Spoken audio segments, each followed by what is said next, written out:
Ya, Shalom.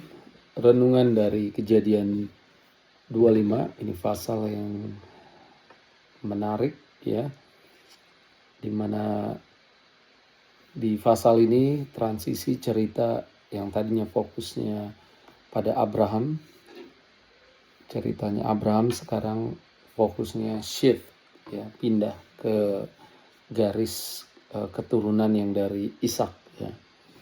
Dan nantinya kita akan lihat juga permulaan kehidupan Esau dan Yakub ya. Oke.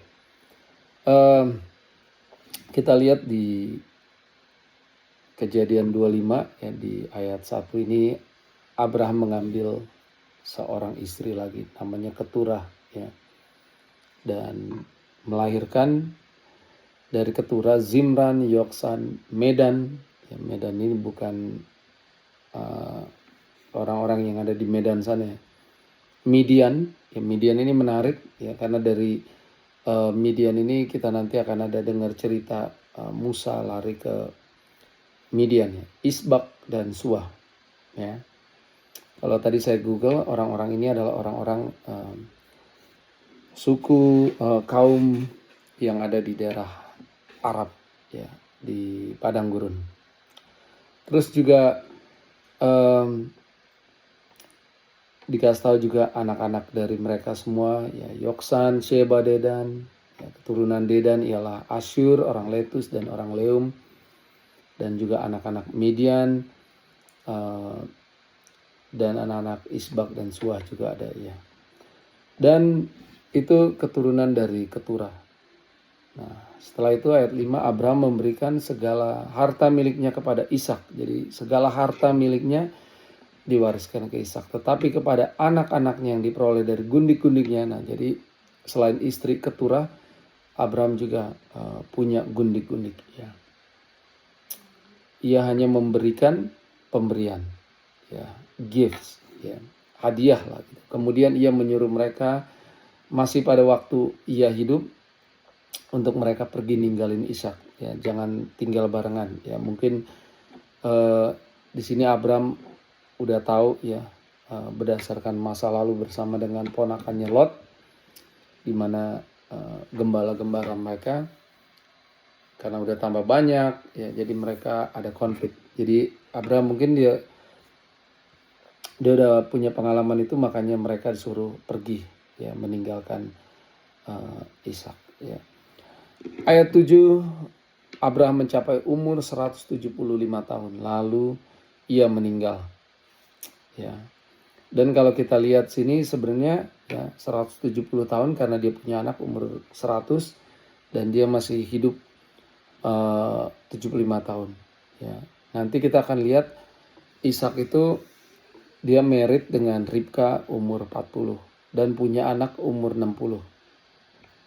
Jadi Abraham masih punya waktu ketemu dengan anak mereka ya, Yakob ya. Lumayan juga 15 tahun ya. Ini banyak orang yang miss di sini yang kira Abraham tuh nggak kenal dengan cucunya, padahal kenal ya, dan punya waktu lama untuk bisa kenalan. Ia mati pada waktu telah putih rambutnya, tua dan suntuk umur ya. Dan kita bisa lihat sini kehidupan Abraham, kita udah tahu ya, bukan kehidupan yang sempurna ya, tapi Tuhan melihat memperhitungkan Abraham itu orang yang benar ya. Dan Abraham luar biasa, dia bisa melihat bagaimana Tuhan memberikan kepada dia janji ya, mengadakan perjanjian juga bahwa lewat Abraham ya akan lahir anak perjanjian, dan nanti lewat anak perjanjian itu akan banyak bangsa-bangsa ya, menjadi keturunan yang besar ya. Dan dia juga melihat anak yang dinanti-nantikan, Ishak juga lahir, dan dia punya keluarga bersama dengan Sarah ya. Maka ia dikumpulkan kepada kaum leluhurnya dan anak-anaknya Ishak dan Ismail. Nah, ini waktu itu kita lihat Ismail diusir ya atas usulnya Sarah ya, dan akhirnya Abraham setuju dan diusir. Dan di sini setelah Abraham meninggal, ya mungkin Ishak nggak tahu ya, WA, teks ya si Ismail, dan kita lihat mereka ketemu. Ya seperti kayak reuni lah ya. Ini momen yang sangat indah sekali ya. Tadinya mereka berpisah, mereka reuni lagi untuk menguburkan bapaknya. Dan tempat dikuburkan di Gua Makpela, tempat yang sama juga Sarah ya. Dan nantinya ini tempat yang sama juga Ishak juga ya, Yakub juga ya. Di padang Efron bin Zohar orang Het itu. Padang yang letaknya di sebelah timur Mamre yang telah dibeli Abram dari Bani Het. Jadi di sana Abram dikubur ya bersama dengan Sarah.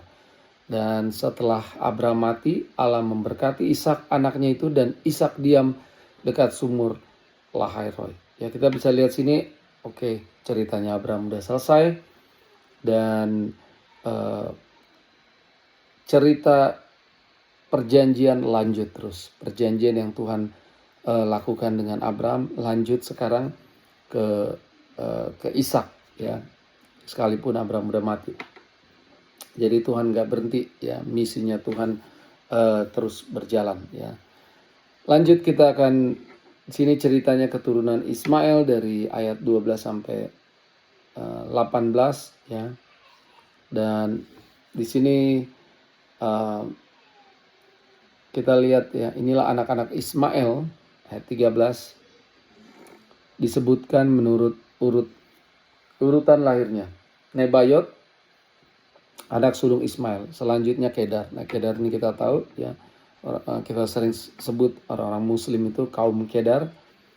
Ini dia kenapa orang Muslim itu berasal dari garis keturunan Ismail ya. Tapi kita tahu Ismail itu juga bukan orang Muslim ya. Ismail juga tahu bahwa Tuhan punya perjanjian dengan Abraham. Ismail juga udah dikasih tahu bahwa Ishak lah adalah anak perjanjian ya. Jadi itulah anak-anak Ismail ya. Dan pas banget seperti yang Tuhan pernah bilang bahwa Tuhan akan membuat Ismail dan keturunannya bangsa yang besar, bahkan ada 12 raja lahir dari Ismail ya. Ayat 17 bilang umur Ismail ialah 137 tahun ya. Sesudah itu ia meninggal. Ia mati dan dikumpulkan kepada kaum leluhurnya ya. Dan kita lihat sini mereka itu mendiami daerah dari Hawilah sampai Syur yang letaknya di sebelah timur Mesir ke arah Asyur ya. Mereka menetap berhadapan ya, kalau bahasa Inggrisnya dibilang hostility, opposition ya, berlawanan dengan semua saudara mereka. Jadi berhadapan ini bukan posisinya berhadap-hadapan, bukan artinya berlawanan ya. Ingat Kejadian 16, Tuhan bilang bahwa Ismail ini seperti kelakuannya keledai liar ya, makanya keturunannya nggak bisa damai lah, nggak bisa rukun dengan saudara-saudaranya. Oke, berikutnya kita akan pindah fokus ya ke cerita garis keturunan dari Yakub ya, dan nantinya kita dari garis keturunan Yakub ini ya Israel lahir ya, dan dua anak mereka Esau dan anaknya Ishak ya, Esau dan Yakub ya. Ayat 19, inilah riwayat keturunan Ishak anak Abraham. Abraham memperanakan Ishak ya, dan Ishak berumur 40 tahun ya ketika married sama Ribka, anaknya Betuel, orang Aram dari padang Aram. Terus 21, berdoalah Ishak kepada Tuhan untuk istrinya, sebab istrinya itu mandula. Jadi keingat mamanya Ishak ya, atau mertuanya si Ribka, sama juga mandul juga ya. Jadi kita lihat ini mereka ini wanita-wanita perjanjian, ibu-ibu perjanjian ya, mandul ya. Sarah, Ribka, nanti juga ada kita tahu ya ceritanya tentang Rahel ya. Rachel juga pertamanya susah juga punya anak ya. Saya nggak tahu kenapa ya, tapi wanita ini wanita yang spesial yang dimana dari keturunan-keturunan mereka nanti akan lahir eh, Mesias, Tuhan Yesus. Ya, jadi benar-benar anak-anak mereka itu dilahirkan dengan super natural, ya, nggak cukup kekuatan manusia aja, perlu mujizat, ya. Tuhan mengabulkan doanya sehingga Ribka istrinya itu mengandung, tetapi anak-anaknya bertolak-tolakan di dalam rahimnya, dan ia berkata, jika demikian halnya, mengapa aku hidup? Ya, luar biasa ya, kenapa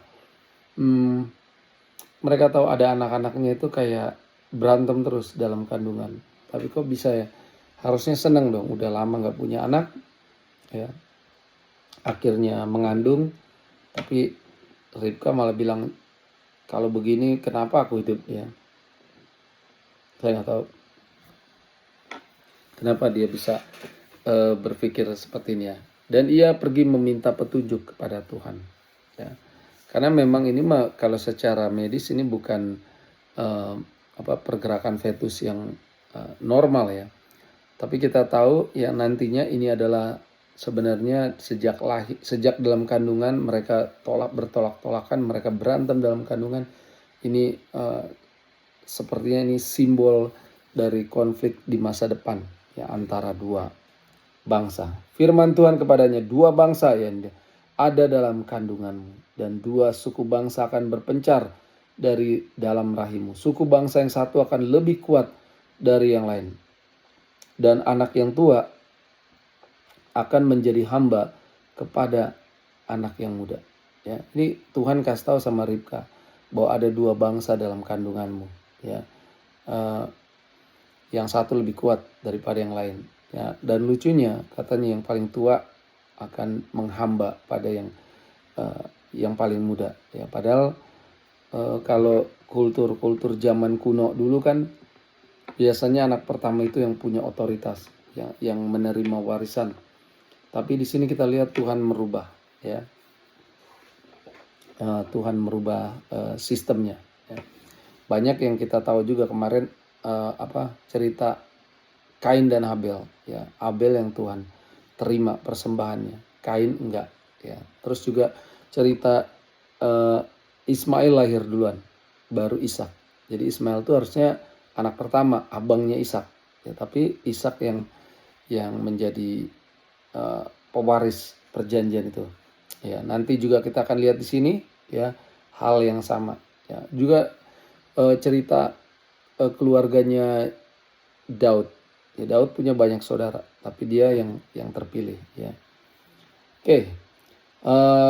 Ayat 24, setelah genap harinya untuk bersalin, memang anak kembar yang di dalam kandungannya keluarlah yang pertama. Warnanya merah, seluruh tubuhnya seperti jubah berbulu. Sebab itu ia dinamai Esau. Ya, jadi Esau itu artinya berambut, ya, dan merah. Ya. Ayat 26, sesudah itu keluarlah adiknya. Ini kembar. Tangannya memegang tumit Esau. Sebab itu ia dinamai Yakub. Ya. So nama Yakub berarti kita lihat ya artinya yang memegang tumit Esau. Ya. Dan juga nanti kita akan melihat yang menggantikan ya jadi anak sulung, ya.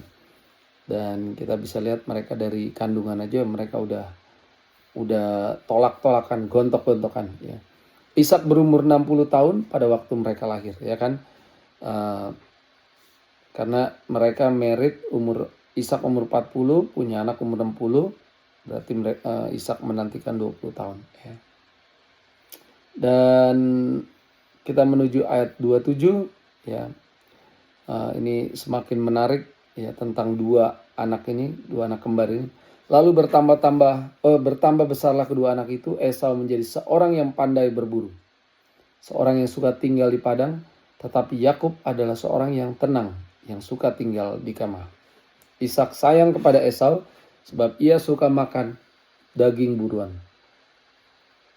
tetapi Ribka kasih kepada Yakub. Wow. Jadi ini udah yang bapak favorit ke Esau, yang mamanya favoritnya ke Yakub ya. Di sini aja sebenarnya udah kayak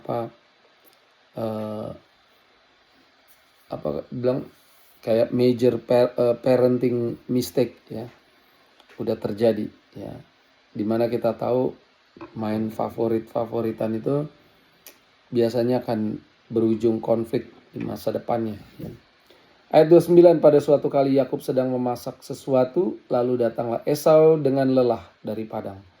Kata Esau kepada Yakub, berikanlah kiranya aku menghirup sedikit dari yang merah-merah itu, karena aku lelah. Itulah sebabnya namanya disebut Edom.